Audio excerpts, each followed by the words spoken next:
switch here. All right, there we go. All right. So we are live as always. Today, well, last night we had our Sovereign Alpha call. So if you are a Sovereign Alpha package member, then you were on our call last night.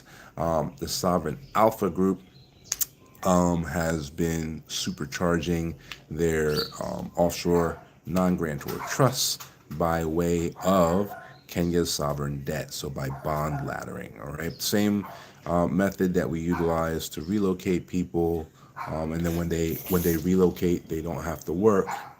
Is the same thing that we do here. Are you okay? All right. So, same method, different application.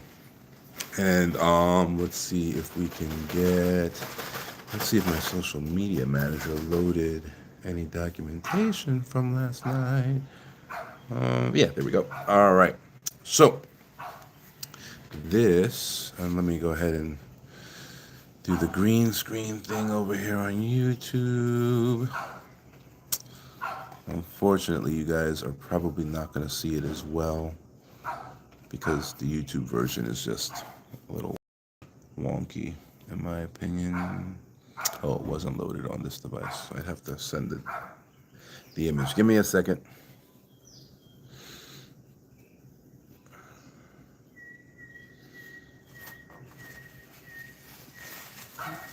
There we go. All right, I'm back. Okay, let's see here. There it is. Okay, so it is a little wonky to see on YouTube, but as always, the TikTok version of this superimposing thing works out pretty well. So, folks who are involved in Sovereign Alpha, what they utilize 80% drip. Okay, what's a drip? A drip is a dividend reinvestment program. Okay, what's a dividend called when it comes from a bond? Excuse me, it's very early in the morning and I just woke up. What's a dividend called when it comes from a bond? A dividend is called a coupon payment when it comes from a bond. Okay, so 80% of the coupon payments are reinvested into funds, what's called special funds. Now, special funds were essentially invented in 2023 as far as their ability to legally operate in Kenya, right? So there was a law that passed that allowed special funds to operate in Kenya. Since then, these special funds have been posting returns of approximately 20% per year, right? So, what alpha means in investing is it's kind of like a bar that you need to, stay ahead of. So, the Sovereign Alpha group, their alpha is the bond, right? Their reinvestments are supposed to bring a return that's above and beyond the coupon payments of the bond or the return that's offered by the bond, right? So in 2023, the bond payments that they received was 814,835 Kenyan shillings, right? That was off of doing a 6 bond ladder at 1 million per bond, again in Kenyan shillings, not in US dollars, right? And so 80% of the ROI on that bond was 651,868. Okay? And so that 651,000 was then spread across 3 different groups, right? So Oak Special Fund, Mansa X Special Fund, and what was the other one? I think it was Avropro Special Fund, right? So it was spread across those groups. In that first year, 2023, 2023, they essentially doubled their money. So they put in 651,000 and they got 713,000 out of it, right? And that was from their compounding effect. The next year they made the same amount on the bonds because the bonds are guaranteed. They added the same amount to the contribution, right? But now it started at 713 for 2024. And so when they came out the other end of it, they had 1.5 million. Again, a lot of that is because the ARC Pro Special Fund. Let me jump in there and grab that name for you.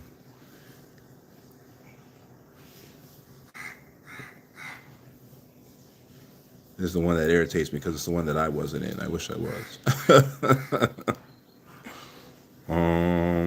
Let's see.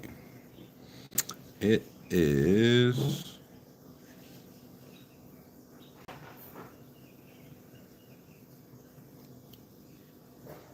Cap Global Equity Special Fund, right? They have the ArboCap has all these different funds. The one that the trustee leaned into for these guys was the ArboCap Global Equity Special Fund. The reason why it's important which fund specifically we're talking about is because the ArboCap Global Equity Special Fund actually posted a ROI of 80%. So a lot of these jumps in the money that was in their generational wealth fund are because the ArboCap special fund did 80% ROI in 1 year, right? So they were crushing it. The other two special funds posted like 20 and 22% ROI, right? So it's Mansa X special fund, Oak special fund, and ArboCap Global Equity Fund. Those three funds were the three funds that were responsible for those postings. Now, everything else is a estimate, right? And then the estimates are updated with the real numbers as time goes on. So they're staring down 2.5 million for this year. I don't know if they hit it or not. That's something that the trustees will come back with, probably around March of next year. But they're staring down 2.5. The word from the trustees in the end of year meeting was that they actually exceeded that. So that number might go up. I'm not sure how far it's going to go up. But if that number goes up, that's going to adjust all the projections moving forward. So their plan is a 20-year plan because their bonds are all 20-year or better bonds, right?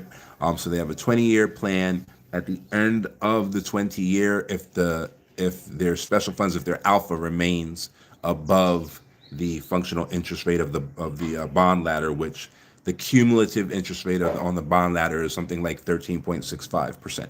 So they're getting 13.65% on the principal investment, which is safe in the bonds, and then that 814,000 that they make in interest payments, what are called coupon payments, you could just refer to as ROI off of the bonds. 80% of that immediately gets thrown into the special fund market for now, right? When it first started, money market funds were really, really high. So when it first started, they were looking at money market funds. Then money market funds started dropping. Special funds were allowed. They started switching over to special funds. Okay, so yesterday we said that we would get into this a bit today. So I wanted to go ahead and do that and explain the difference between using the laddering for essentially personal gain in the sense of using it to pay off, your bills and your whatever your life thank you. Whatever your life requires on a day-to-day basis versus the clients who are setting it up as a generational wealth strategy, and they're taking that money and throwing it back into the trust and then having the trustee turn around and reinvest that into investments that have historically been higher than the bond investments. That also makes them riskier. Like it's a real investment at that point, right? So still the same kind of mindset that goes into the folks that relocate here and then use the bond money to live off of for the next 10 years. It's the same mindset with the generational wealth folks, where it's like, okay, no matter what happens with this riskier investment that I'm getting into, my initial capital is preserved in the bond, right? And I'm going to get that guaranteed payment into my trust every month from the bond, right? So if the stocks get wiped out, that sucks, but I still have my initial capital preserved, and I still have the passive income coming in from the bond, right? So that allows the trust to literally work itself from its inception. Okay, that's a lot. That's typically what people are missing with their trusts, especially if it's an asset protection trust and it's like a real asset. It's not something that's liquid.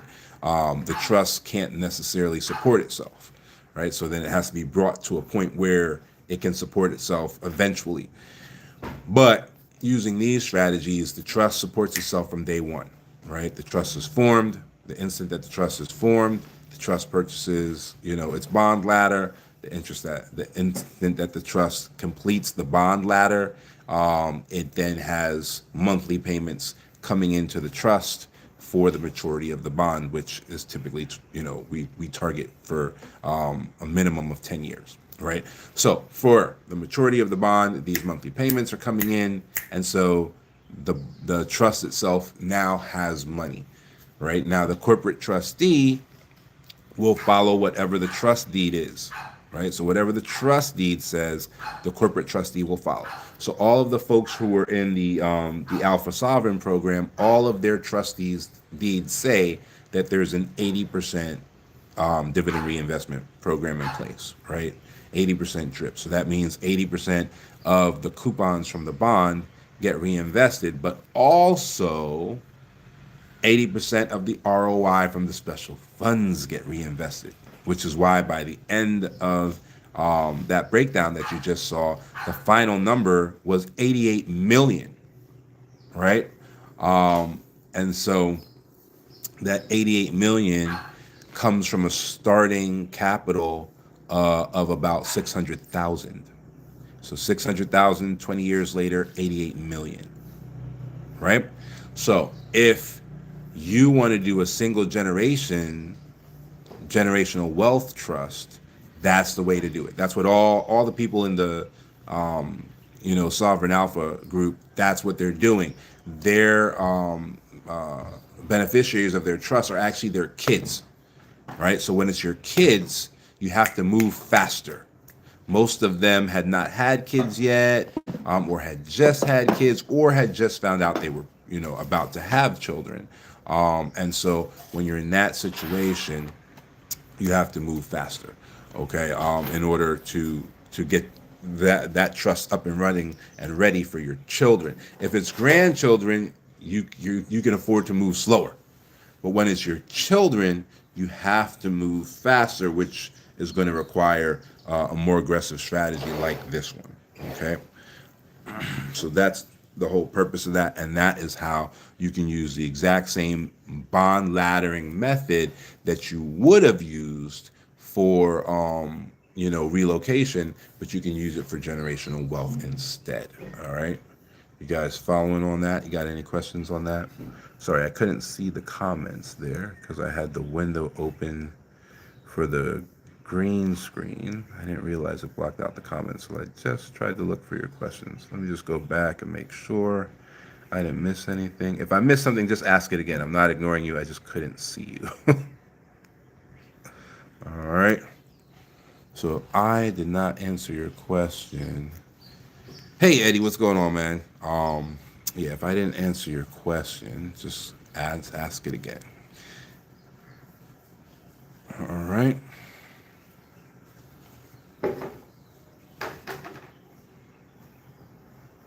Yes, yes, yes, yes, absolutely.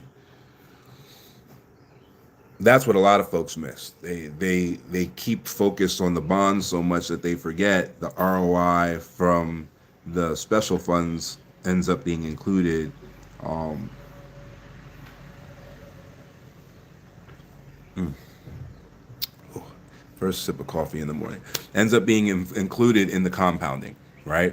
So the bond money starts it off and kicks it all off, yes, but then that 80% of the bond money gets thrown into those special funds. Special funds release their dividends, on whatever schedule they release them on.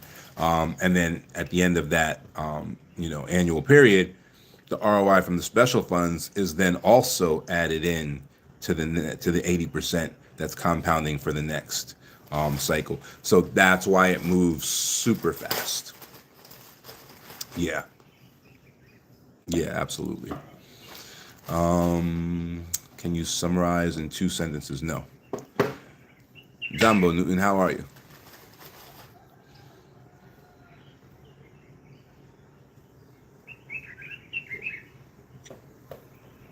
Mizuri sana, Newton, Mizuri sana.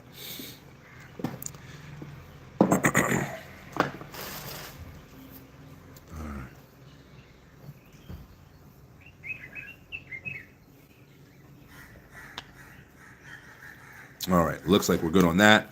No questions on that. All right, so the overall structure is the same, right?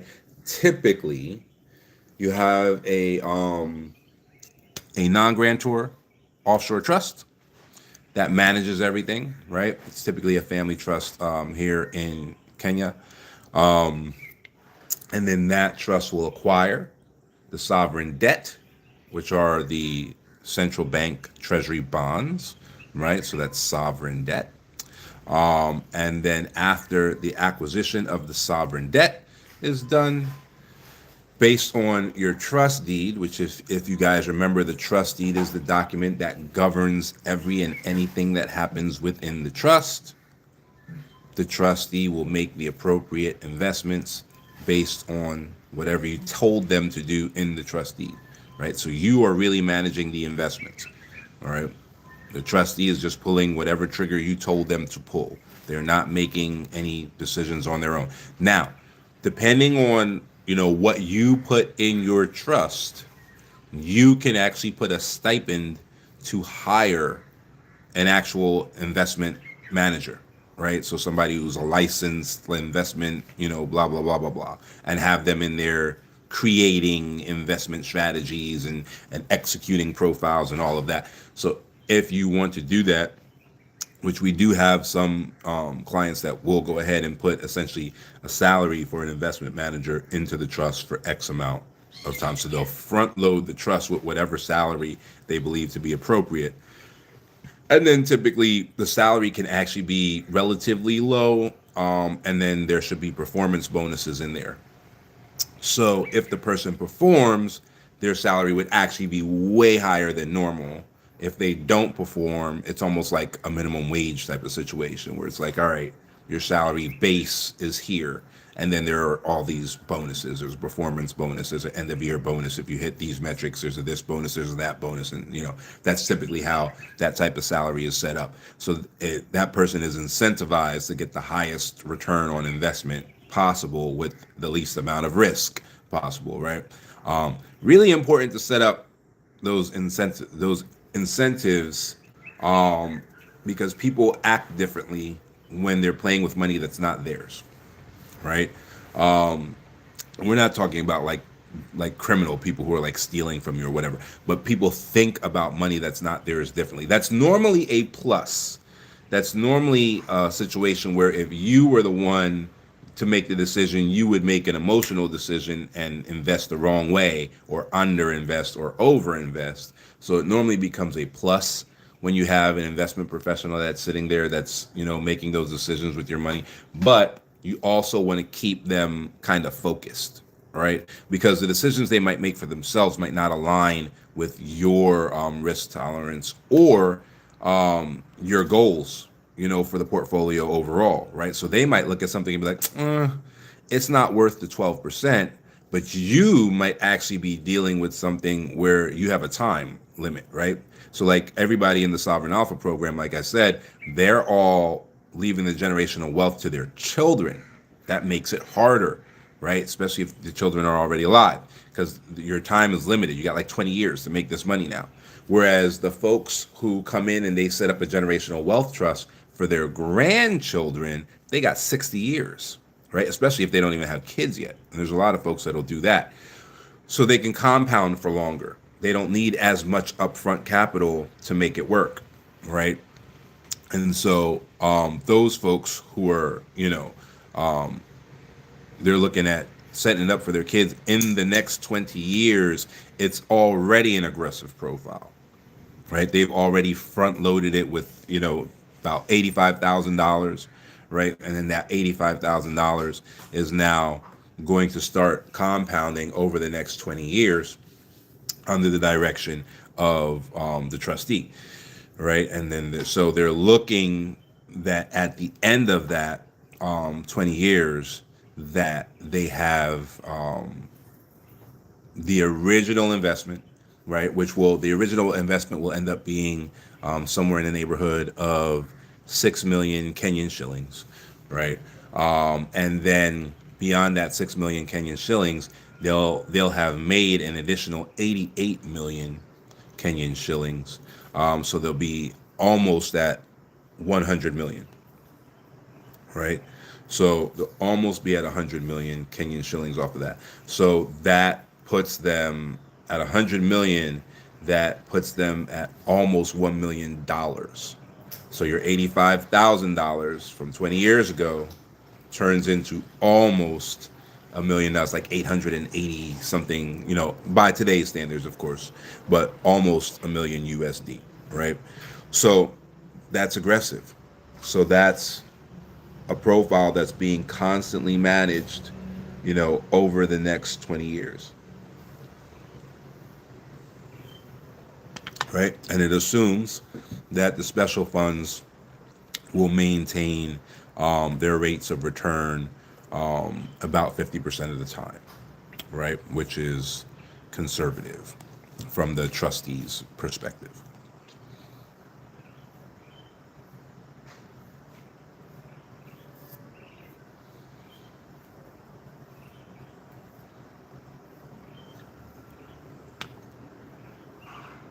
Any questions on that?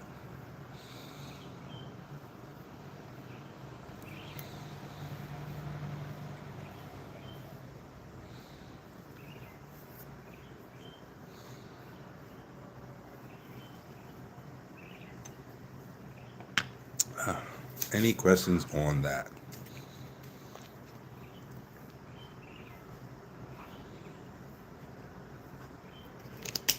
All right. Looks solid. So, can you do the relocation and still do this? Yes. Whole lot of questions about can you do both? Yes, but you need two ladders. You can't do both with the same ladder, right? Because if you're doing a relocation and you're coming over here and you're living off of the ROI of the bonds, how can you then take 80% of the ROI of the bonds and reinvest them into the generational wealth trust, right? You can't.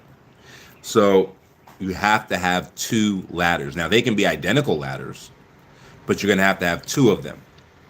Okay, so there's going to be one ladder that pays out to you in the distributions and make sure that all your living expenses is taken care of, and then there'll have to be another ladder that turns around and grows, from your initial, investment to the $880,000, projection, right? Now, to add an additional ladder, it's not the full setup that it takes to set up the original ladder, right? Because you don't have anything in place, and you have to do all the government compliance and all the setup and all of that for the first ladder. So the first ladder, even though the first ladder is like 85,000, a secondary ladder within that same system where we don't have to set up another trust and all of that stuff, like all the same systems can be utilized, would only cost 55,000, right? So it actually works out a bit better because the second ladder, now you're talking about going from 55,000 US dollars to the same 880,000, US dollars in that amount of time. So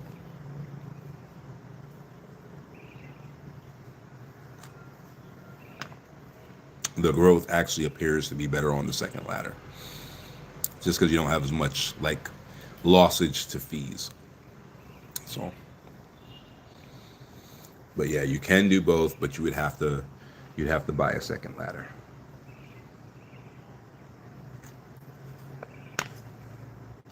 People do that all the time, actually. Yeah, people do that all the time. It just depends on, a lot of people will just keep getting ladders. They just don't necessarily get ladders to the minimum threshold, right? Remember that whole thing we talked about how there's an amortization schedule in a lot of the bonds. So the minimum threshold we use protects you from the amortization schedule. But once you have that, you don't really care about amortization in the future, right? So there's a lot of folks that they'll get like less expensive ladders, but those ladders will get kicked out of the bond eventually by amortization because they're under the 1 million threshold. So there's that happens a lot where folks will just be like, all right, I just want a little extra money for 5 years. So I'll get in still to like maybe a 20-year bond, but I'll be underneath the minimum threshold. So I know I'm going to get kicked out of that bond in 7 years instead of being able to ride the entire 20, right? So that happens a lot where they'll still ladder it because they still want the extra money to hit every month, but they just won't meet the threshold. And then they get there. When they get kicked out, you don't lose anything. You get your principal back. You just get it back early. You lose the projected ROI for the rest of the maturity, yes, but it's not like you lose any money or there's like a penalty or something like that.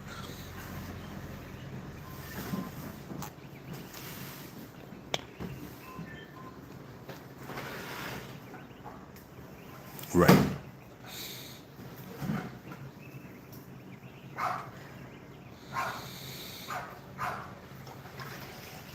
No, not really. I mean, yes, the answer is yes, but it doesn't matter, right? So, can you, yeah, you can run the same program and you can take the money in the United States, yes, but it's not going to have the same effect that it would have here.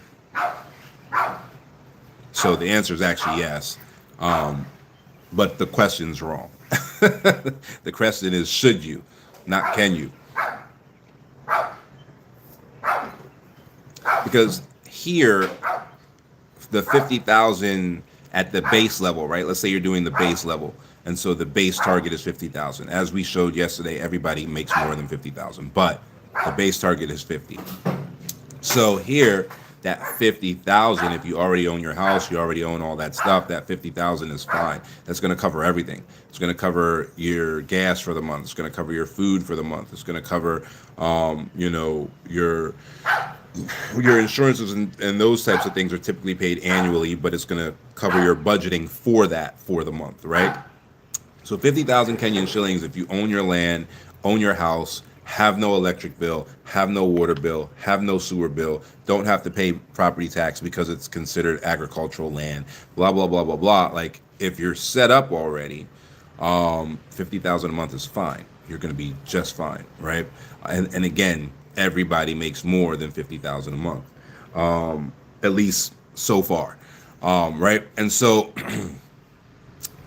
if you repatriate 50,000 a month to the United States, the 50,000 turns into like $380 or something like that, $392 or something like that, right?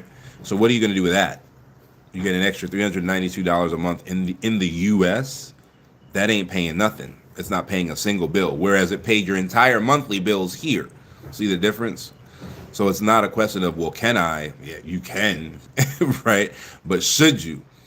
It becomes the proper question, because for me, it wouldn't make sense for me to,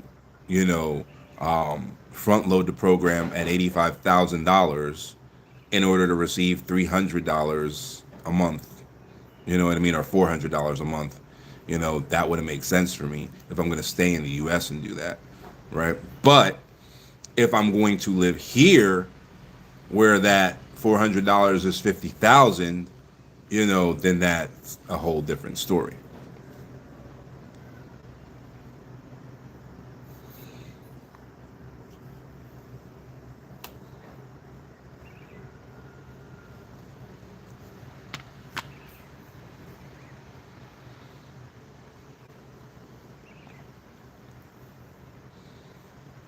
Right. That's the whole point.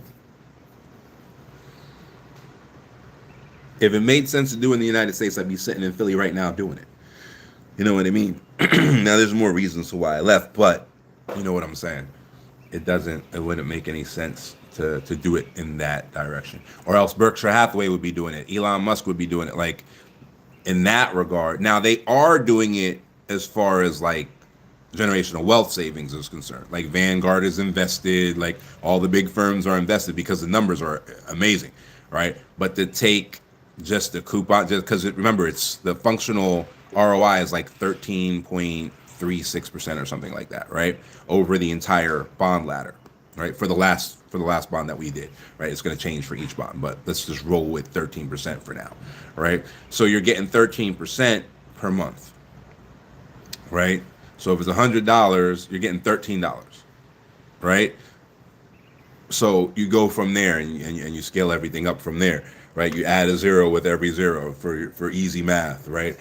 So at that point, from a dollar cost average of what you're doing in the United States and like the price of living in the United States, it doesn't work. That's why the folks who want to stop working, they have to relocate. If they don't relocate, it doesn't work, right? If you relocate, now you can take, $85,000 and not work again, a day in your life and live off of 50,000 a month, right? As long as you have like your house, and if you're paying rent, if you're gonna come here talking about I'm gonna get an apartment, now you're messing up, the cost of living, right? So essentially that's why those folks are coming in and they're like, all right, I'm going to throw 100,000 at a house, I'm going to throw 85,000 at this, this bond laddering, I'm going to come in and have everything and then go from there. Now I own my house, I own my land, so now all I have to deal with, to contend with, is my internet bill, my Netflix bill, a very small electric bill if they have a solar backup running, right? The water is coming from their own private well. They're not paying a water bill on that. The sewage, they have a biodigester, so they're not paying sewage. Typically, the land that they occupy is agricultural land, so they're not paying, any taxes on the land, so on and so forth. So now you've cut all that down. If you get an apartment, well, now you're paying rent. There might be a service fee for the elevator and the security guard that's downstairs in the building. That fee can change at any time because you don't own the building. So now, and there are even places where there are serviced communities where you buy a house in this community. You supposedly own the house, but there's a service fee. It's like an HOA almost. So now you bought a house, but you're paying rent. You're paying a service fee every month forever, right? So, different people get into different, nonsense. But if you own your land outright, it's not serviced, you own it. And now you're just maintaining yourself on your land, in your house with minimal utility bills over your head because of the way you've built your house and all of that stuff. Now you're ready to rock. Now those bond payments can actually cover your cost of living monthly, and then everything else on top of it is just icing on the cake.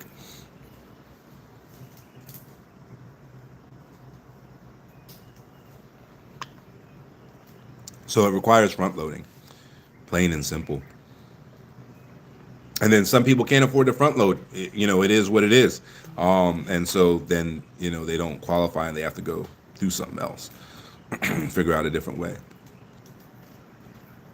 Are you in Kenya right now? Yep. Yep, I am the proof. We do have a few client. Where are you looking at? Okay, you're on TikTok. We do have. I think you can find some stuff on the TikTok. I know you can find some stuff on the YouTube. We have a few clients that have come up and done like client profiles, because we do the trust fund work and all of that. Though that's probably the hardest thing for us is to get people to like put their face on camera and be like, yeah, I'm building $1 million trust over here. It's like winning the lottery.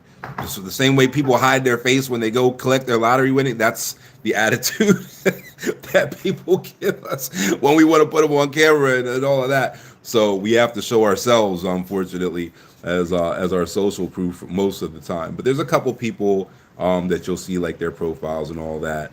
I think the one that people on YouTube liked the most was Tim, and then Dennis. TikTok responded to Dennis the most. But make it happen, man. You don't have to wish. Do it. We've had some people that came over here in some really crazy ways that ended up winning. So yeah, man, make it happen. Mombasa's a nice city. Mombasa's a nice city. I'll be there in a couple of days.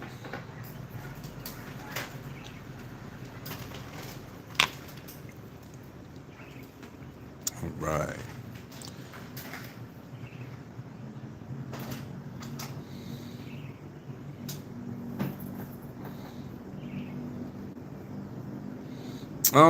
And not always. That's a good question. Is 50,000 enough for cost of living for everybody? Not always.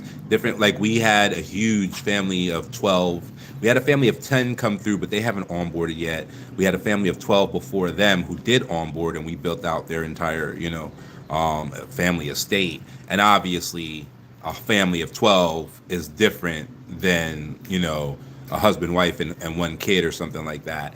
That can get by on the 50,000. So they needed a lot more. So they had to front load a lot more, right? So they ended up setting themselves up to get millions per month instead of thousands, right? That was the most anybody has ever done. But they had so many adults, because it was like the brother seemed to kind of lead the family. His mother was still alive, and his father was still alive. So they, were kind of like the elders. There were sisters and other brothers, and they all like had their careers, and all that. So they were all able to reach into like 401ks and IRAs and do all kinds of stuff. Somebody took out a HELOC. Somebody went out and got a cash out refinance, and like all of this stuff came from everywhere. So like grandma, grandpa were reaching into pensions and stuff, and the family leader was reaching in the stuff that they had going on. So they pulled out a ton of money as a unit, and they were like, all right, get those bonds here, and so they ended up buying so much on the bond ladder, and they did it at a really good time. So they got all the big bonds, because that was back in 2004. So they got like the 18.46%. They got the big boys, and so they were able to set themselves up where I think they're doing like 5 million in the trust. They're doing like 5 million per month in Kenyan shillings off of all the bonds that they bought. So yeah, you can adjust it. That's the most extreme example. Of course, most people, they're like, I don't know if 50,000 is enough. Can we double it and get 100,000? That's the typical situation that we're looking at. And then that would cost like an additional 55,000. So they come back in, all the setup fees. Because remember, when you start with the packet, like especially if you're not doing like a house or whatever, when you're starting with, immigration is included in that, right? All of your tax compliance and government compliance is included in that. All of your legal fees are included in that. The land is included in that. And building the house is included in that if you're doing like in the year special. So there's all these other things included in the price, right? So if all you want is more bonds and you're tacking on another bond ladder, it's not just double the price, right? It's a smaller price, and then it just gets plugged in. So a lot of folks will just be like, all right, let me come up with another 55, double the bonds, get myself 100,000 a month instead of 50,000 a month, and go from there.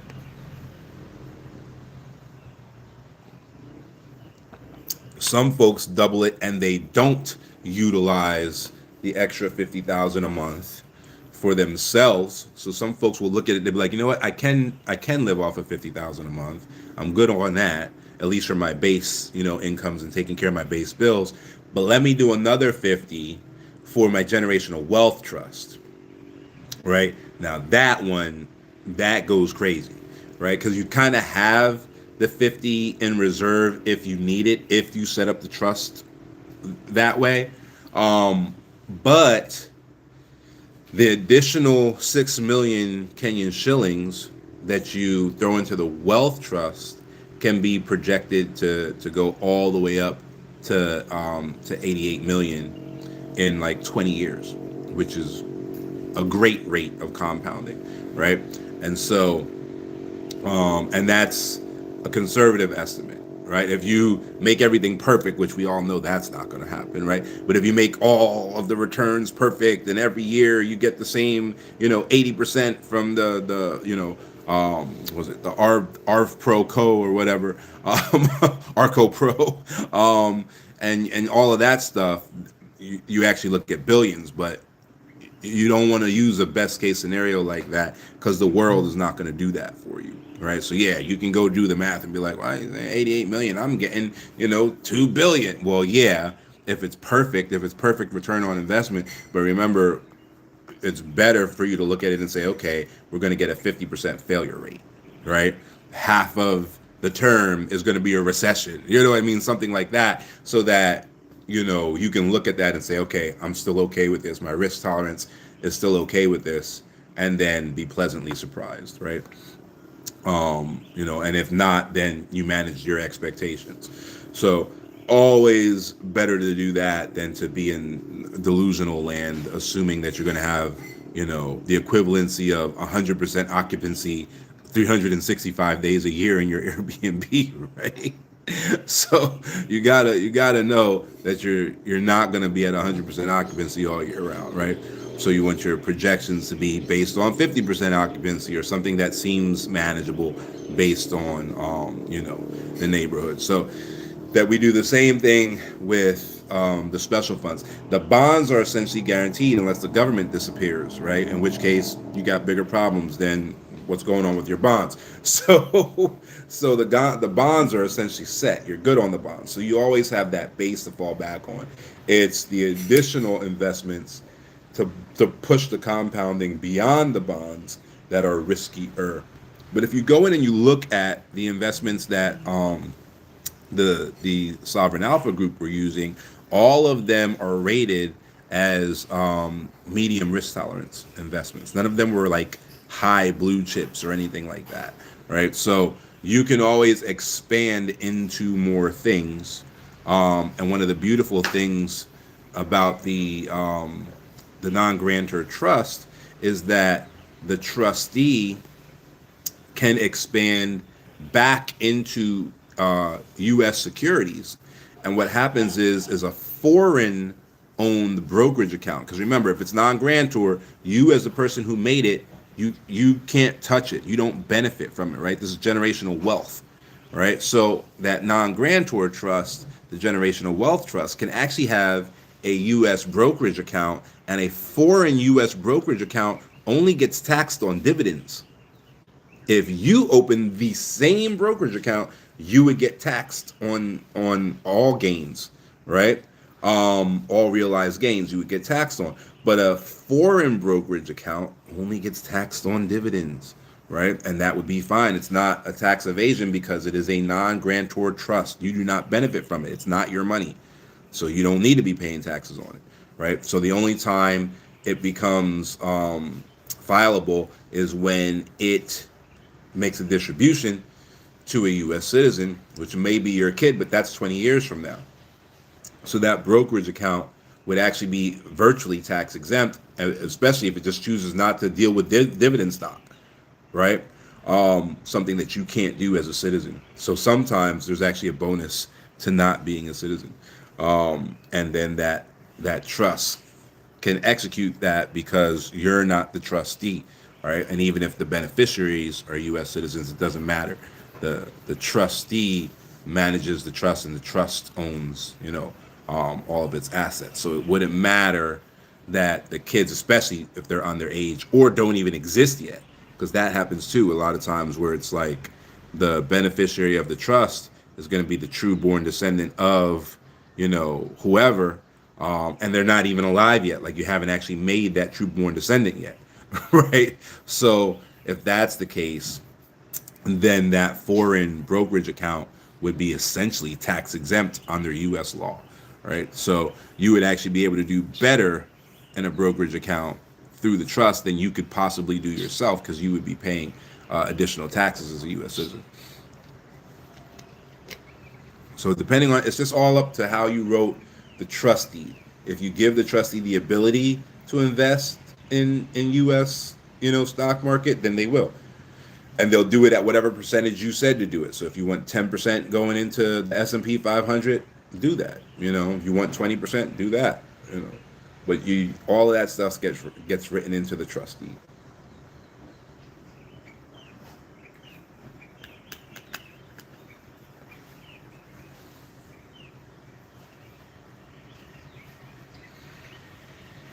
What's the point if it doesn't benefit you? Aha. Yeah, it might not be. There might not be a point in it for you.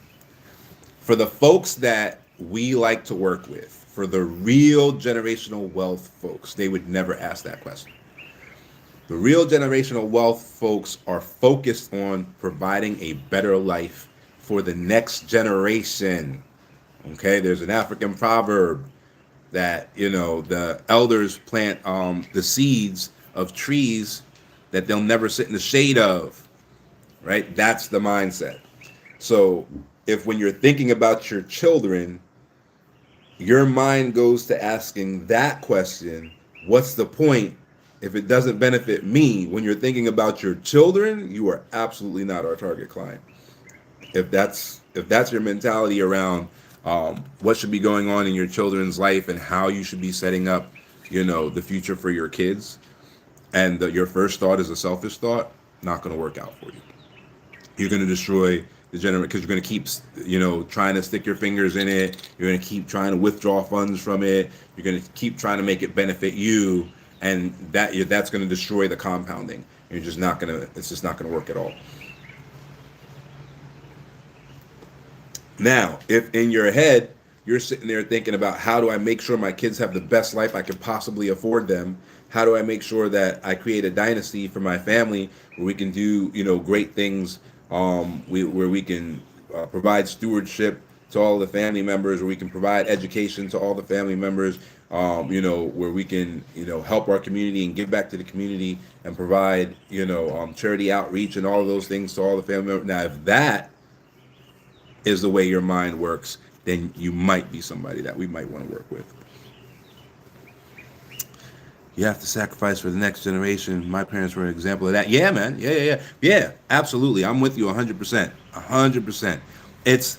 I used to think, and I'm pre-internet, right? So I got to live in a time where I thought the entire world was intelligent, and then MySpace happened, right? So I used to think everybody felt that way. I actually had a conversation with a pregnant woman. Her name was Wendy. I won't, blow her up and give her a last name or anything like that. But her name was Wendy. She was actually from Trinidad, and I had this conversation with this pregnant woman once. And I remember, I forget what we were talking about. It had something to do with like a business opportunity that was relatively easy to execute on. This was years ago, like maybe 20 years ago, maybe even more than that, actually. And I remember making the statement, don't you want your child to have a better life than you did or have more than you did? Something to that effect. And she said no while pregnant. And went on to be like, I don't want my kids to have anything better than me. And like, that was the first time that I encountered a human being and was like, oh shit, there are people who like want their children to fail. Or like don't care if they fail. All they care about is themselves. I didn't realize, and I had no kids at the time, mind you. And I was like, what? And I was already like setting up plans for my future kids and my future wife. Like I was already in that mode. I want to say I was 19 maybe at the time. And yeah, it was wild. So she, with her big pregnant self, was like, "F my kid." You know, so those people are out there. They're not our people, but those people are definitely out there. So when I see that, when somebody's like, "Oh, what's the point if I'm not going to get rich off it?" Yep, you're right. What's the point? You shouldn't do it. Just keep it moving, you know, you know. But when it's people who are like, "No, the next generation needs to be solid, and the generation after that needs to be solid, and I can do it, so why shouldn't I?" You know, and they lean into stewardship, you know, and they create legacy and they create dynasty. Those are the people that are our people, you know, people like you, Antoine.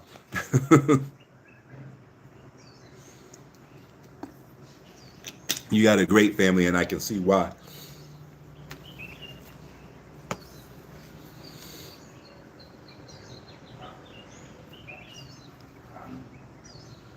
But it is what it is. Like the other people aren't, you know, they're not. It's not a less than greater than situation. They're just not our people. That's all. You know what I mean?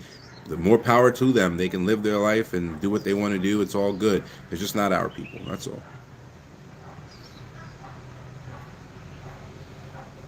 How about that? I hear you, Mabel. Let's see. Did I miss? If I missed a question, like I think I did on TikTok, just ask again. Sometimes I can't find it. I'd be shaming my family if I didn't continue what they put in. I know that's right. I know that's right. Absolutely. 100%. Especially, and now this has not always been the case. We've been doing this for years, and the bond market has not always been what it is now, right? So there's that, okay? So this option was not always available. It's available now. It will not always be available. But currently, it's easy. Like, when it gets easy and folks don't jump on it, that's when it's like, all right, you're never gonna, you're just a talker. Like there's no way that you let it get easy and then you still didn't do what you needed to do to put your family in position. It's typically hard. It's hard 99% of the time. It's just a perfect storm right now, right? It's a perfect storm because Kenya renegotiated its euro bond and converted some of its dollar debt into Chinese yuan, and they're doing all of these domestic infrastructure projects. So now they need money to do those projects, and so they're going after people as far as providing debt service to pay for the infrastructure projects. And then when they do that, the debt service happens to be tax exempt when it's an infrastructure. Like it's just a perfect storm, right? So now you're getting 18, 19, 17% return on investment, tax exempt, because of what's going on, on this side of the world. So it's just a perfect storm that just made it easy for a couple years. That's all, right? And so that's going to go away real quick, right? Um, but if you're not taking care of family when it's easy, I don't even want to know what's going to happen when it's hard.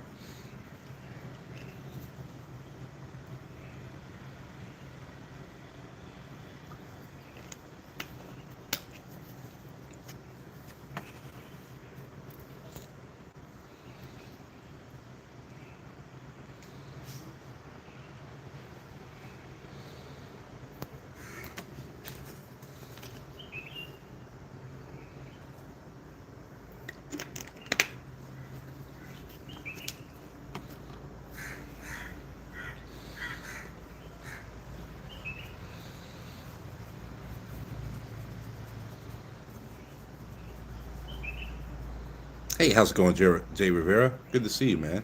How are your students, man? Everything all right?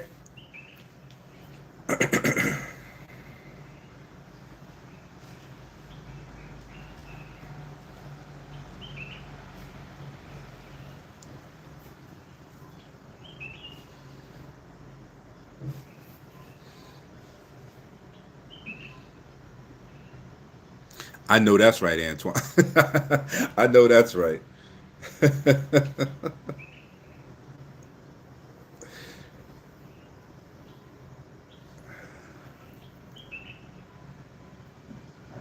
No, no. Actually, so let me be super clear about that.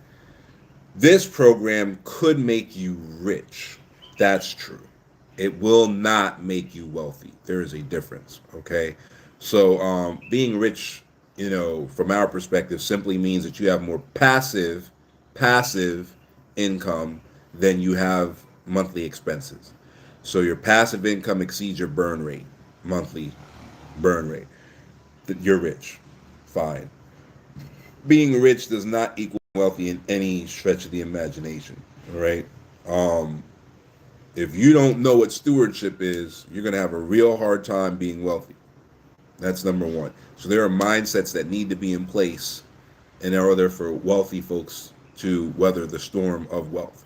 If you don't understand what teamwork is and don't understand that individualism is a trap that will make sure that you are too weak to compete with actual wealthy families, you're not going to be wealthy, right? So wealthy is a whole different level than just rich is. Okay, this can put you in a rich position, which is fine. Once you hit rich, now you have to develop the mindset of wealth and the formation and structures of wealth. And you have to make sure that the education of wealth is built into that process and passed on mandatorily. All right, it cannot be optional. Okay, and so that way the stewardship that is necessary to maintain wealth becomes part of your family tapestry, and then you go forward from there.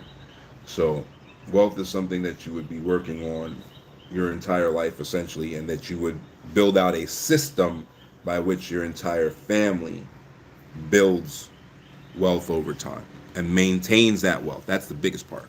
That's why 75% of all generational wealth attempts fail in the first generation.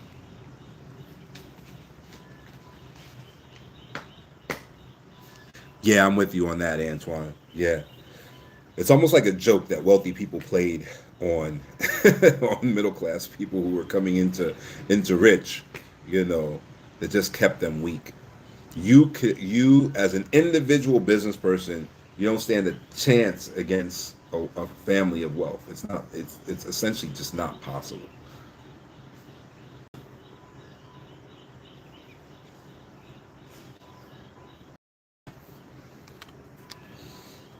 You think about even think about super rich people as individuals, which they're typically not. But even if you thought of them as an individual, where do they get their money?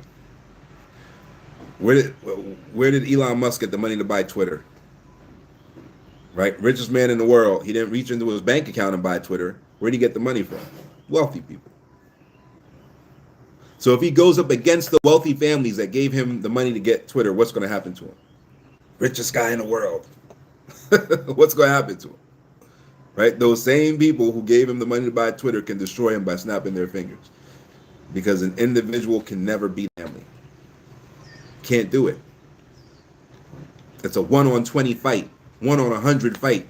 This is not a movie. You're not going to win, right? So that's that's one of your red flag indicators immediately. When someone is talking about you individually doing everything yourself, and and you moving in silence, and you built it by yourself, nobody helped you, got it out the mud. You hear stuff like that, automatic red flag. It's not wealth. Wealth is the family moves as a squad. Here come the Kennedys, right? Barely know the name other than the Secretary of Human and Health Services or whatever, right? You barely even know the names of the Kennedys, right? They're most of them aren't even Kennedys anymore. Their last name has changed multiple times. Here come the Kennedys. There's a Kennedy Endowment. There's a Kennedy Center. That's what wealth sounds like. Not here's Elon Musk. No, no, no. The family's coming. What are you going to do? Right? So if you're not building a family, you're not building wealth. Does family equal blood? Not all time, not all the time. But if you're not building a family, you're not building wealth. So individualists can only get so far. There's a glass ceiling there.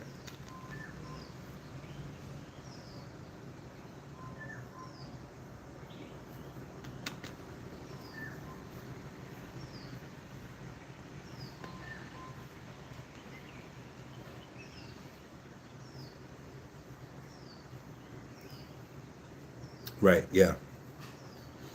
Yeah, I agree with that. I agree with that for sure. Even small families are super powerful. Yeah, even small families. I mean, technically, the Trump family is a small family. You know what I mean? So even small families can be super powerful if they, crystallize, which is really where the family constitution comes in, right? Because I wouldn't be surprised at all if the Trump family just falls apart in one generation. There's a 75% chance. I would not be surprised if they're in that 75%, right? And if they make it past that, there's another 50% chance that in the next generation they'll fall. I won't be surprised about that at all. The family constitution is really what prevents that from happening, right?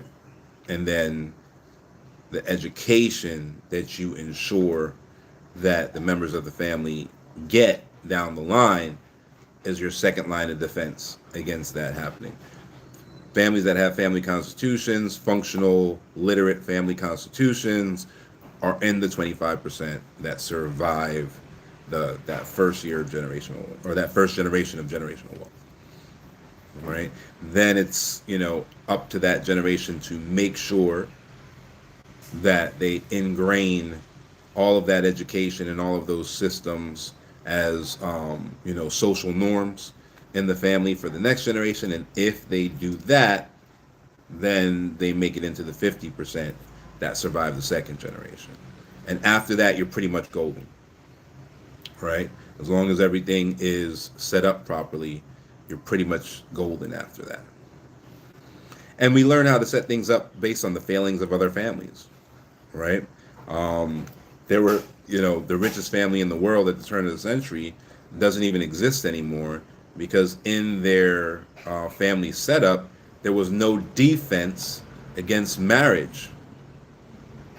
So they kept getting married, kept getting divorced. Every time they get divorced, the person took half the family wealth, the blah, blah, blah, blah, blah. It got to the point where even like their endowments and their foundations and all of that, none of them were on the board. It was all ex-wives and ex-husbands, right? So now there's not a dime left in that family, right? So now, I mean, that was something that we've all learned from, and now we set up our family trust in a way that spouses can't do anything. They can't touch it.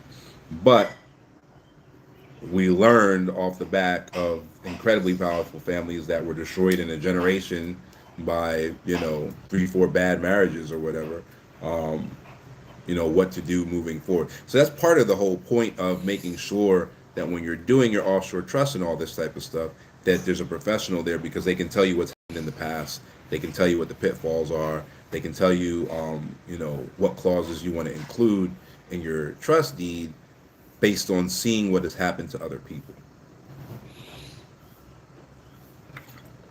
And it's not always like what bad things have happened to other people. Sometimes it's good things that were unexpected, right? Like we were talking yesterday about that. One of our original trust families, they started their trust. I think their kid was 15 or 16, and so by the time the trust got a little bit of money in it, he was 18, right? But he had done some internship for the company owned by the trust, which was part of their trust deed. That was part of the education, doing the internships. And so it was minimum wage, an internship, whatever. And then he kept working for the company. He got the company car, got the company house, all of that, but he stayed at minimum wage. Now that was actually a mistake. He just didn't need more money, so he never asked them to adjust it, right? Moving forward, it's not a mistake because we learned from this. But somebody noticed. Somebody noticed he got a new car every 2 years. Somebody noticed he lives in this really nice house. Blah blah blah blah blah. They essentially eloped. They got married real quick. Got pregnant real quick. And then once the baby was born, a couple months later, it's time for a divorce. And she's in there, I want the house, I need to raise the kid, I want half of this, I want half of that. And he didn't own anything. The family trust owned everything, and he's not the one who started the family trust. Family trust was started when he was a minor. He's just a beneficiary, right? So the trust has been in existence for years. He ain't the one who started the trust. He's just a beneficiary. The trust was designed so that no spouses are part of the trust, right? And he doesn't own the home. The trust owns the home. He doesn't own the car. The company, that the trust owns the car, and it's a corporate perk. And he's been making minimum wage for the last 6 years, 3 of which are years that before he ever met you. So the judge was like, okay, yeah, the child support will be set at $50. He makes minimum wage. Child support is $50 a month. And you can get half of everything that he owns, which is exactly nothing. Have a nice day. She gave him that baby right back, according to the family.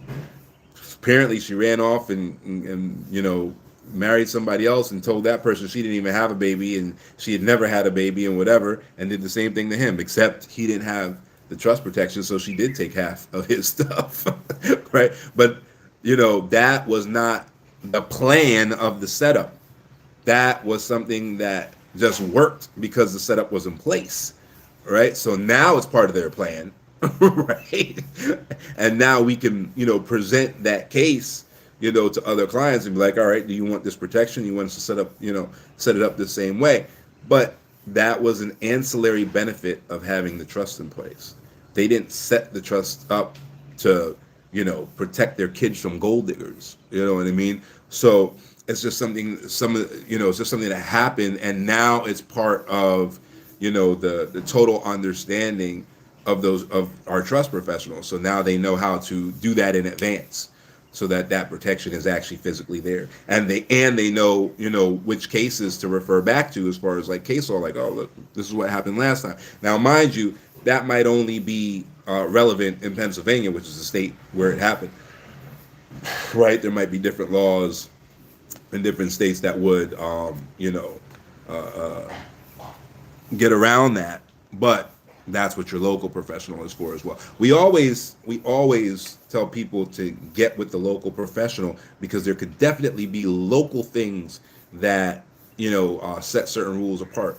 So you definitely want to get with the local professional, especially if your offshore trust owns real property locally. Then you need your local professional to tell you like how that's going to work, right?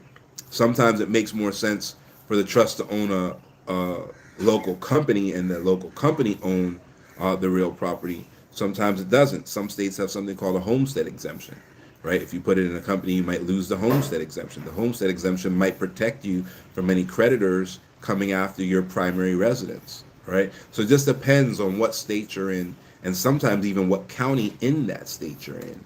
Because in some states like Pennsylvania, there are certain counties that can actually make their own laws, right? So like a county of the first class in Pennsylvania can make its own laws. A city of the first class can make its own laws, right? The only city of the first class in Pennsylvania that I know of is Philadelphia. But a city of the first class in Pennsylvania can make its own laws, right? They don't have to depend on state law. They can modify state law within their city, right? So if you live in a city of the first class like Philadelphia, there might be a city, ordinance, that stands as law because it's a city of the first class that modifies, what would happen if you were out in Bucks County or something like that, right? There's also modifications for a county of the second class in Pennsylvania, right? So it's just one of those things of like where are you from, and where you're from could modify your strategy.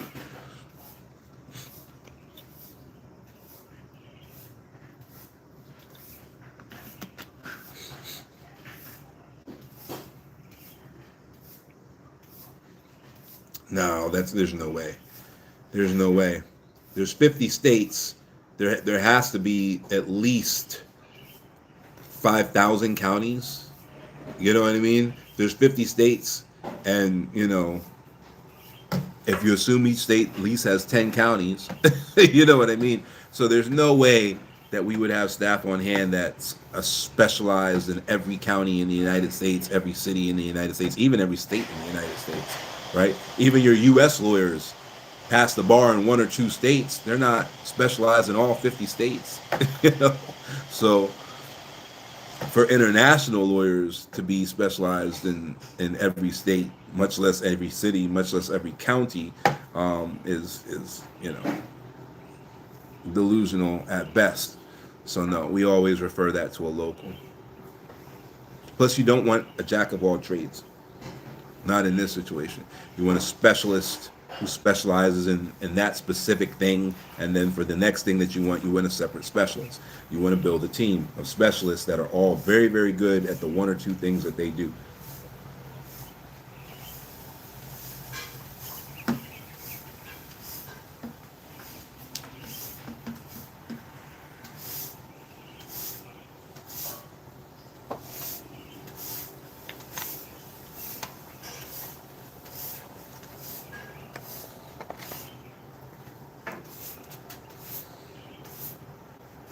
Yeah.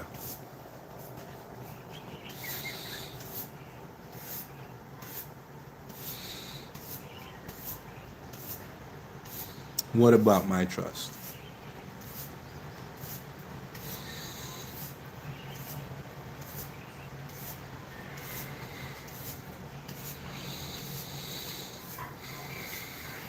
Oh well, no. You want to have your trust be pretty well focused, right? So you eventually you'll have multiple. Like if you're serious about your planning and all of that stuff, eventually there'll be multiple trusts, and you want them to be pretty well focused, right?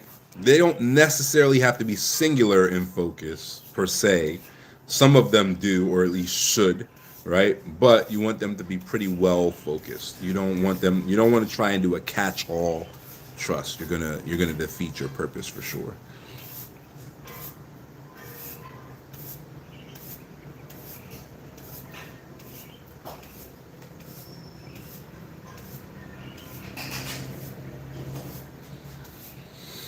Yeah, you want it to be very clear what that trust can and can't do, what the purpose of it is, especially Americans, because there are tax implications if the trust is grantor, for sure, right? And so if it's non-grantor, there might not be any. But if it's grantor, there are tax implications that you got to then look at, right? And so if you have a trust that does everything, half of what it does might have qualified for non-grantor status where there were no tax implications at all, and the other half might be grantor where there are tax implications. So if you mix it all together, now you're paying tax on the entire thing, where you might have been able to have gotten away with not paying tax on half of it legally and only paying tax on the other half, and then you just screwed yourself up because you wanted to jumble the entire, all the trust that you should have had into one thing, right? So it's not more simple like you might think it is. It's actually more complicated. So if you have a land trust, let it be the land trust.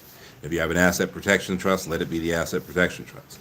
You got a generational wealth trust, let it be the generational wealth trust. All right? Don't try to do too many things out of the same trust.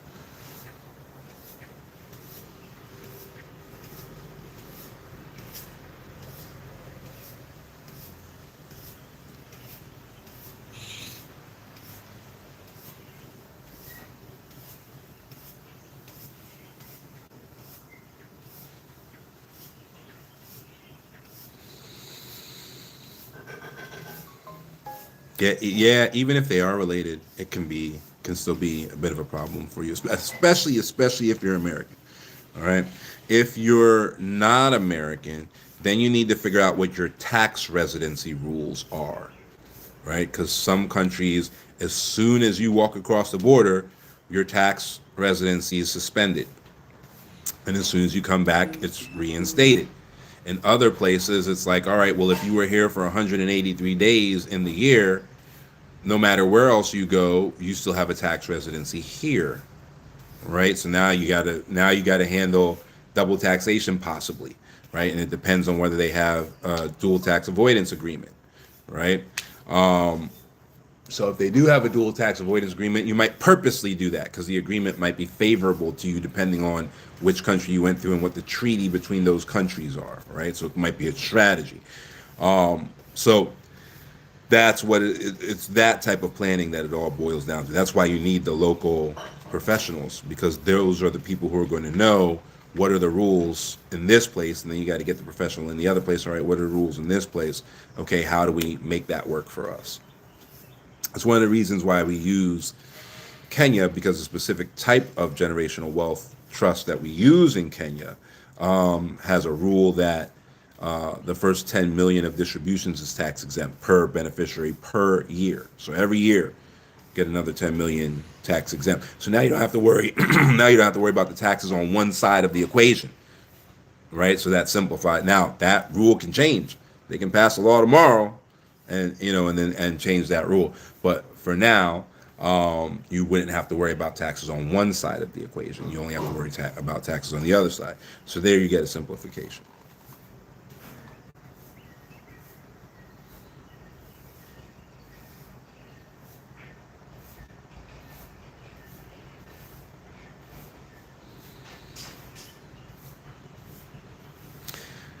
No, even if you're out of the United States for 183 days, the United States taxes you for having a passport. One of only three countries in the world that do that. So it wouldn't matter. Other countries it might, right? So like if you're a UK citizen or something like that, that's when you might be able to say, all right, I'm no longer a tax resident of the UK because I've been gone for too long. That might apply, to one of those other countries, but not the United States, not North Korea, and not Eritrea.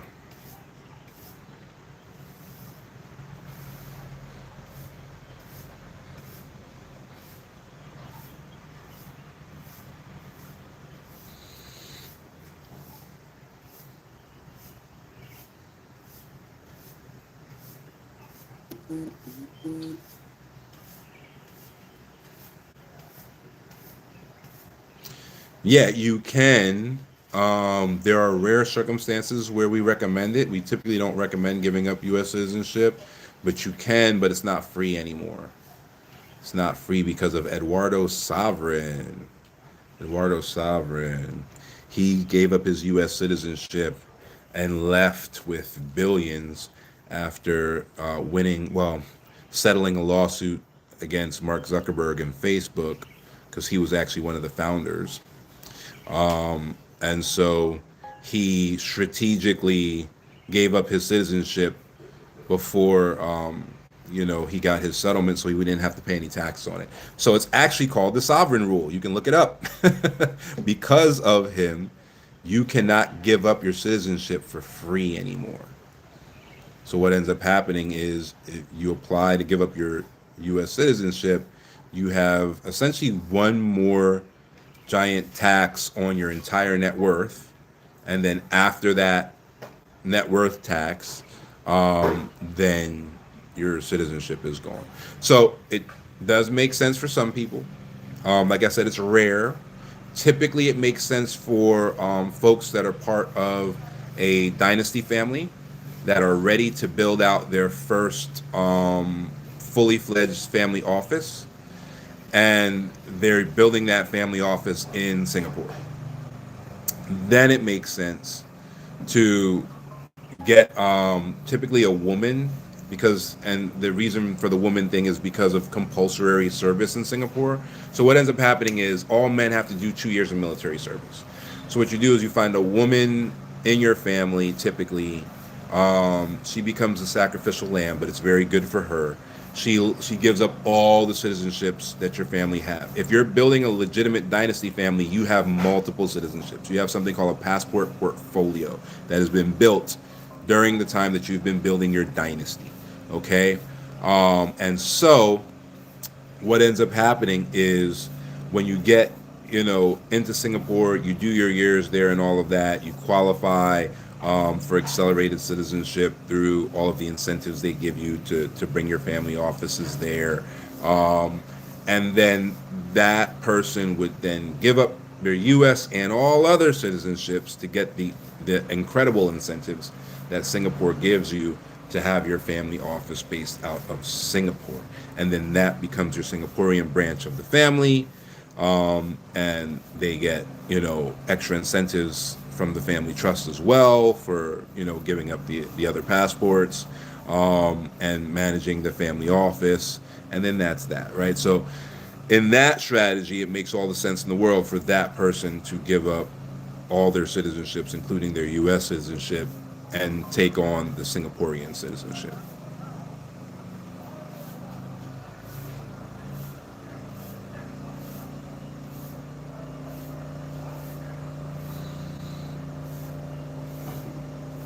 There's nothing particularly wrong with mandatory service, but if you're starting a family office, which is an investment office, and the whole point is that the person is supposed to be managing the investments, you don't want your investments as a family to stop for 2 years because there's mandatory service. So that's why typically that person is a woman, because women are exempt from the mandatory service, and then then they can run the family office.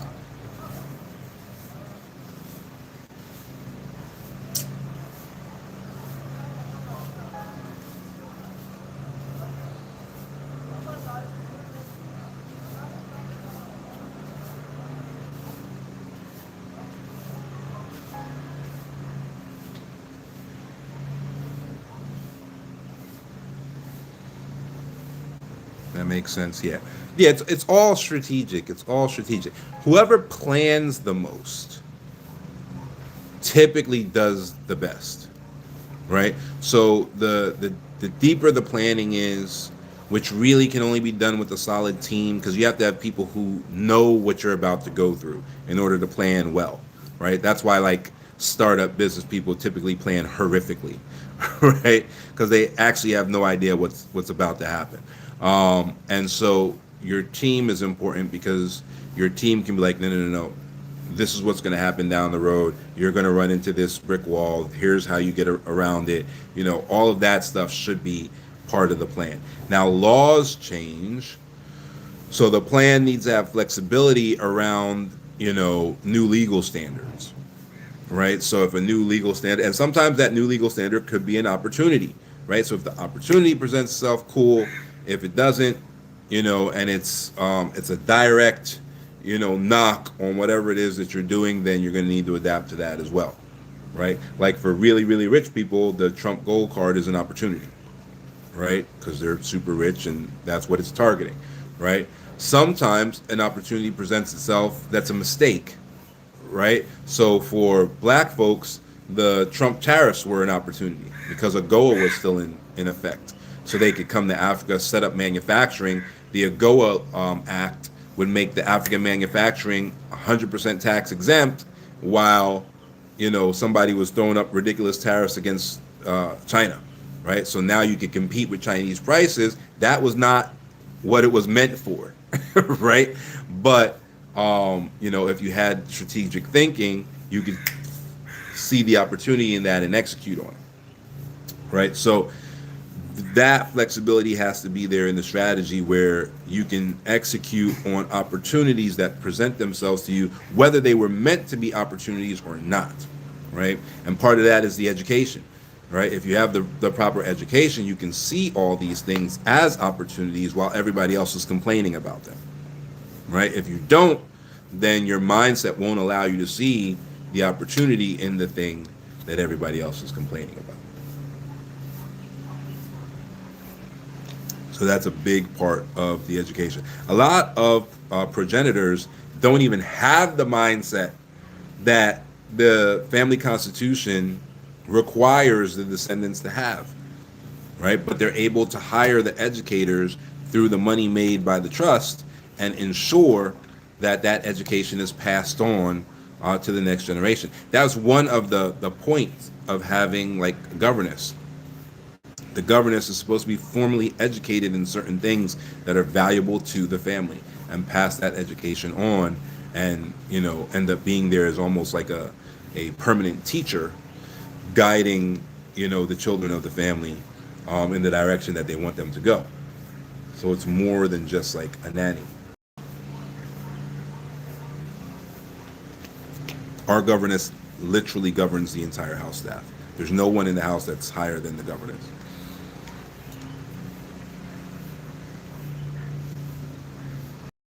staff wise anyway.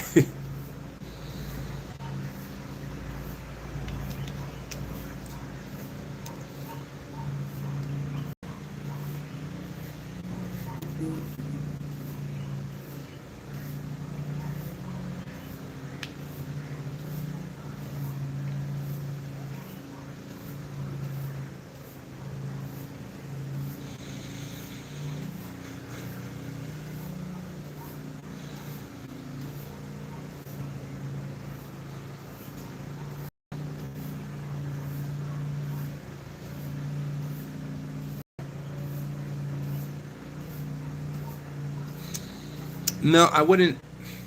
You don't want the box to be too small. So I wouldn't define what industry like my kids are going to excel in. That's really not it. But you do want them to have the mindset of abundance. You want them to have confidence that they can accomplish whatever it is that they want to accomplish.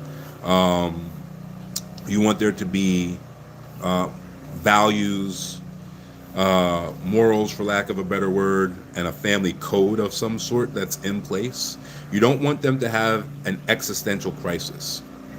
So you want the information to be there that would negate existentialism, right? You want stoicism to a certain extent, right? So what does that mean practically? Um, by having your family constitution in place and your morals and your conflict resolution schedules and all of that stuff in place, you avoid the, what's the purpose of life, existential, lism, uh, and crisis, you know, that child might go through in say their teenage years, right? You avoid the what do I stand for? What do my people stand for? Where do I come from? You avoid all that, which has been an issue for you know, like my people, like Black Americans. It's been an issue for them. Like, where do I come from? Like, what are my values? Everything that I think is a value is traced back to a different people, not my people. So like, what's going on here? Like these types of things stunt, your development at different phases, right? You can get through them and that's fine and whatever. But if you can skip those pauses, then your children automatically have an advantage because they're jumping over the next the the kind of philosophical phase of why am I here? What's my purpose? What do I do? Da da da da da. I'm so confused, right? And we're seeing that now, where the younger generation is like, adulting is hard. How do you adult? I don't know how to do it. Da, da, da, da, da, da. Like all of that should be handled by the family constitution. Like you should literally be giving your kids a playbook and they can open the playbook. Oh, that's why I'm here. This is what my family's about. Oh, we like charity. Oh, we like the arts. Oh, we like sciences. Oh, we like math, right? Doesn't by any stretch of the imagination box them into anything like you're talking about, right? So you don't want to be like, this is my engineer and this is my lawyer and this is my doc. That's pressure. That's pressure that doesn't need to be there, right? But these are the things that we focus on as a family. Now within the arts and the sciences, they can decide, all right, I'm going to be an engineer, or they can decide, all right, I'm going to be a musician, or they can decide, all right, I'm going to be a doctor, all within that. So it's a sandbox more than a jail cell. Like you don't want to lock kids into, you need to excel in this one thing or these three things, whatever. That typically leads to rebellion. And it sets them up for a situation where you erode their confidence. I'm telling you, confidence is the number one factor as to whether or not they're going to be exceptional in whatever field they decide to focus on. Number one, if they don't know anything and they're confident, they're going to do better than the person with the PhD. Number one. So you don't want to set them up with a situation where you're like, all right, you have to be a doctor. They start trying to follow that path and keep failing because that's not their passion and that's not the way that they see the world. And so it reinforces in them that they're a failure, and you erode their confidence, and now they can't be great at anything because you tried to force them to be great at one thing that if you really feel that way about it, you go do it. You go be great about it. They'll stop living through your kids existentially, right? So give them the sandbox. Inside that sandbox, let them pick whatever makes sense to them. They might figure something out that, nobody even thought of, but let them figure that out and move forward from there. And then make sure that, you give them the confidence to dominate in whatever it is and wherever it is they go, right? So that's the better play, at least from our experience. That's what we've seen. That's the better play than trying to force somebody to be whatever. And we've seen families do that. We've seen, families where the progenitor of the family constitution is Dr. So and so in whatever industry, and he's trying to make it so that everybody, all his descendants, are also doctors in that, and it falls apart very quickly.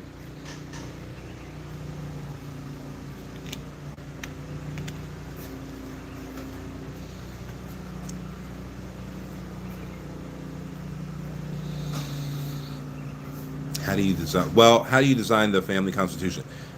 It's better to sit down with a professional. Okay, that's number one. Beyond sitting down with a professional, you have to. It depends on how you're creating your family, which typically depends on your family makeup, right? So if you by yourself have decided I'm going to create the family I wish I had, right? And there is no one to talk to, then you do that. You sit down with your professional, you map out all the things that you didn't even know that you need to be worried about, you craft it as best as you can, and you execute that family constitution.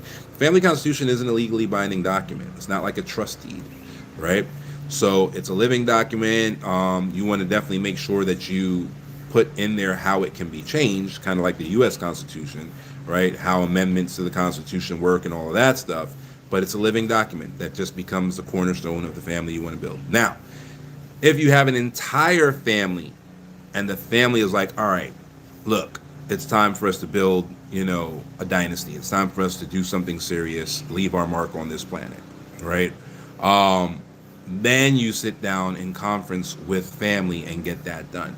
The differences tend to be if someone's like a black sheep and they're doing it for their family, they might do it solo. But more so than the black sheep thing is typically a double immigrant parent situation. So if both parents are immigrants, right, and let's say you're the first U.S. citizen born in the country, and let's say you're the only child, or the last child. So maybe you have siblings, but those siblings are citizens of the previous country, right? So you're the only American. You may not have any cousins in America. You may not have any uncles or aunties in America. They might all be in the old country, whatever the old country is, right?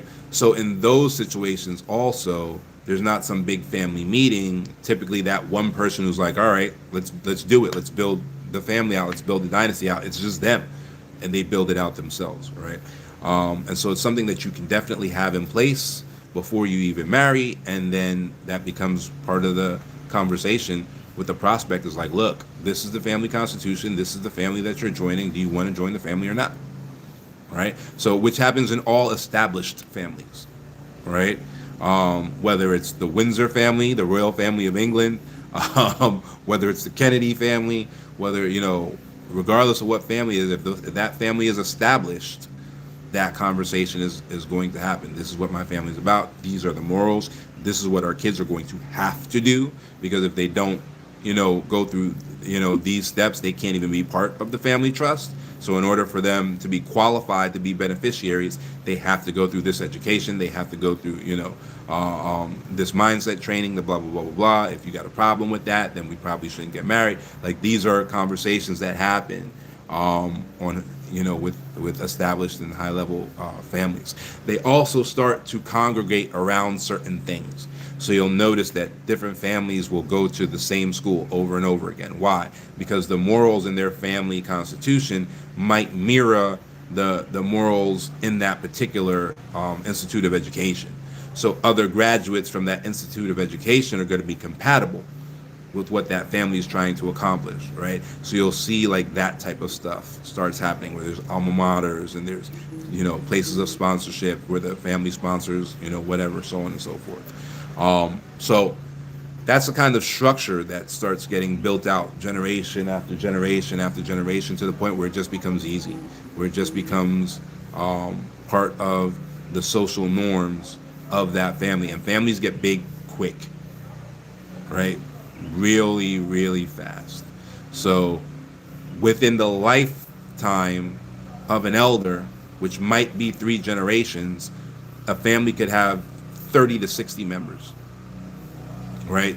I've seen, family photos where it's like, this is grandma. Grandma had 5 kids, right? And grandma's 5 kids each had 5 kids, right? And some of those kids now have their own little babies that are only a year or two old.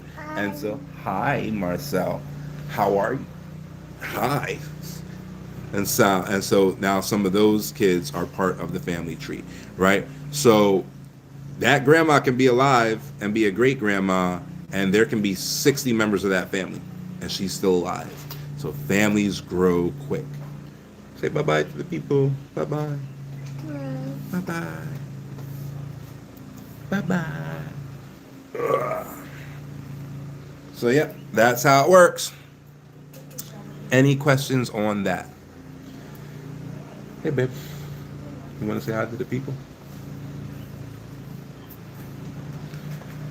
Any questions on that? Hi, people.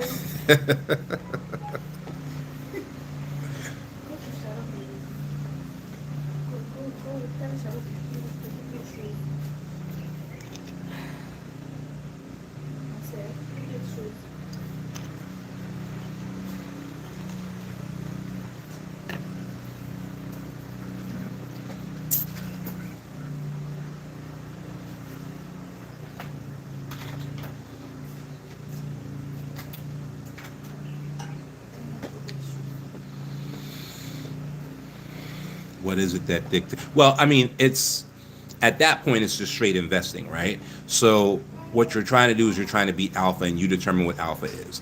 In the sovereign alpha group, alpha is the interest rates on the bonds. So they're trying to beat with the investing the coupon payments, which are dividends from bonds. The coupon payments, they're trying to beat the interest rates on the bonds themselves, right? Which for them, all of their bonds in aggregate, it's like the total interest rate is something like, I'm going to say 13.5%. It's above 13, but it's not 14. So 13.5% ROI annualized. And that's after, the withholding taxes and all of that stuff, right? And so their alpha is that, right? Let's just call their alpha 14. So they're trying to get 14% on the reinvestments from the coupon payments, right? So currently they're destroying alpha because the Oak Special Fund is at least 20%. Monza X Special Fund is at least 20%. I always mess up the name. The what is it? Arco Pro or whatever special fund was 80%. No, 60%. I'm sorry, 60%. So there are, they're getting really, really good returns. Hey, buddy. They're getting really good returns on that. So they're beating alpha right now. But there are bad times, man. Like recessions happen, like bad times come. It's going to happen, And so right now they're trying to make sure, especially with these incredible returns that they're getting right now, you position those returns to mitigate the downtime. You don't just go get a Gucci bag, right? You utilize those returns to mitigate the downtimes that are absolutely coming, right? You don't be delusional.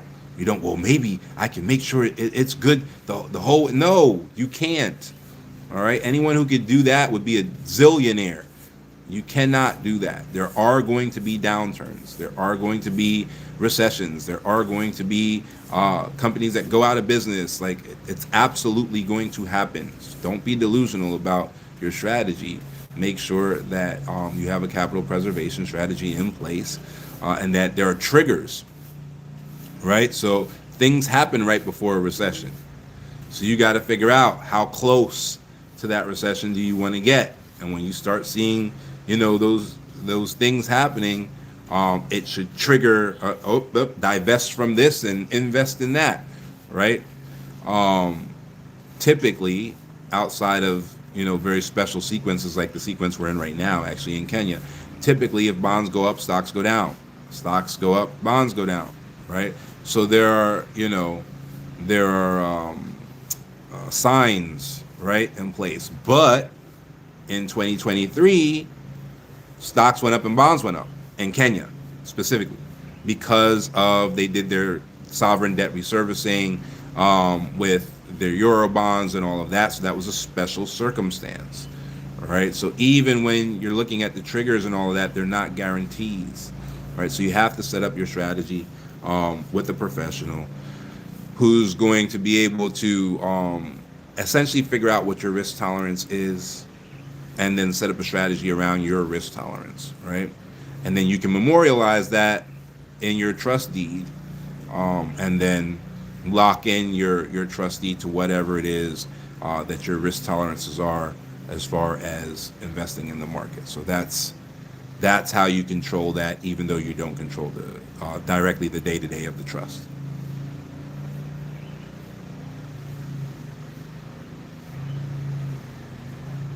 Yeah, you can. That's another should you question. Can you be the trustee? Yeah, you can. But the real question is should you? And that's going to depend on your tax professional, right? For most people, what we've seen over the years is most people come to the answer of no, they shouldn't, because they want a non-grantor trust that they don't have to make a bunch of IRS filings on, right? Because by law, that non-grantor trust doesn't have to file anything until there's a distribution to a U.S. citizen, right? Or there are other, like if you put a U.S. asset in the trust or something like that. But for some people, hey Marcel, but for some people, it does make sense. It does make sense for them to just do the filings and pay the taxes and do the whatever because of what else they got going on, right?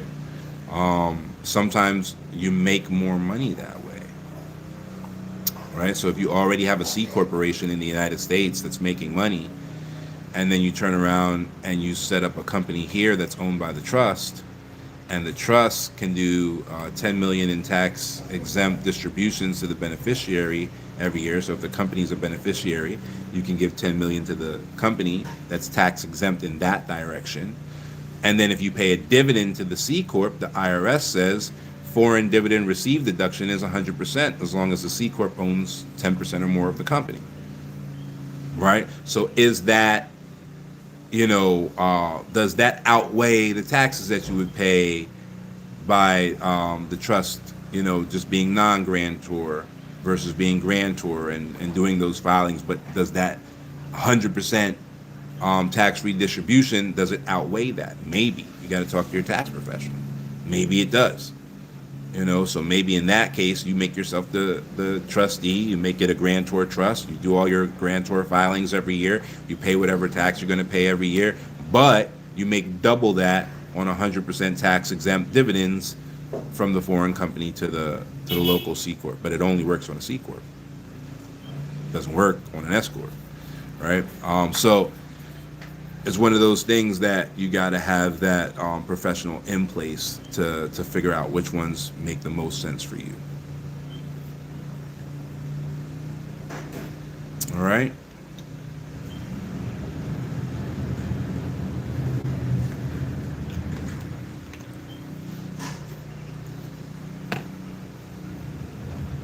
Any other questions on any of that?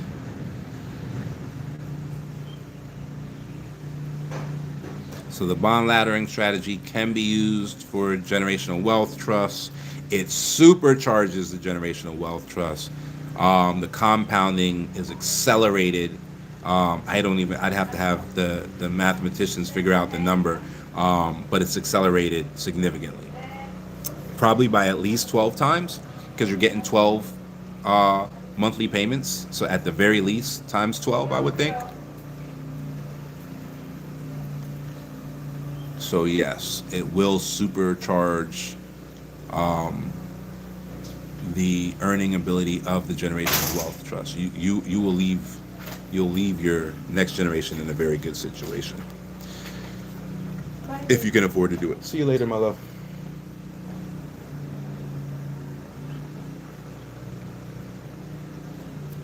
All right. Any questions on that? Do we got it?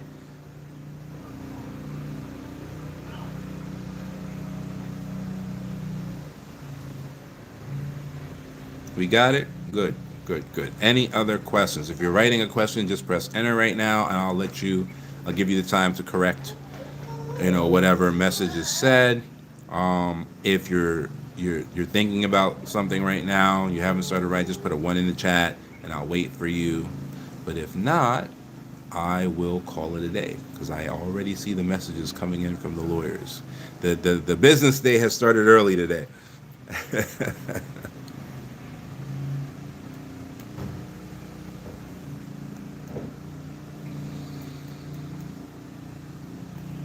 Oh, there was an issue about people filling out assessments on the website. We were not getting them. Somebody mentioned it a live or two ago. That has been fixed. The tech people fixed it yesterday. The new tech people, because I fired the old tech people for having the problem. Um, and those old ones that were recovered, you guys are getting your assessments sent out by the legal team today. That's probably what all those messages were for, because they just got a bunch of assessments dumped in their lap. So you guys will get your assessments either today or tomorrow.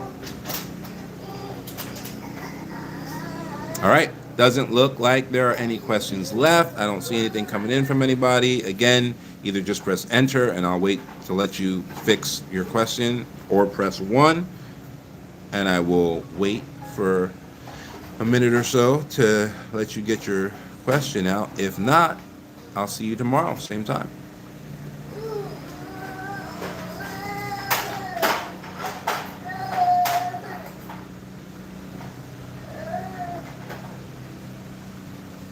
Hey, Max.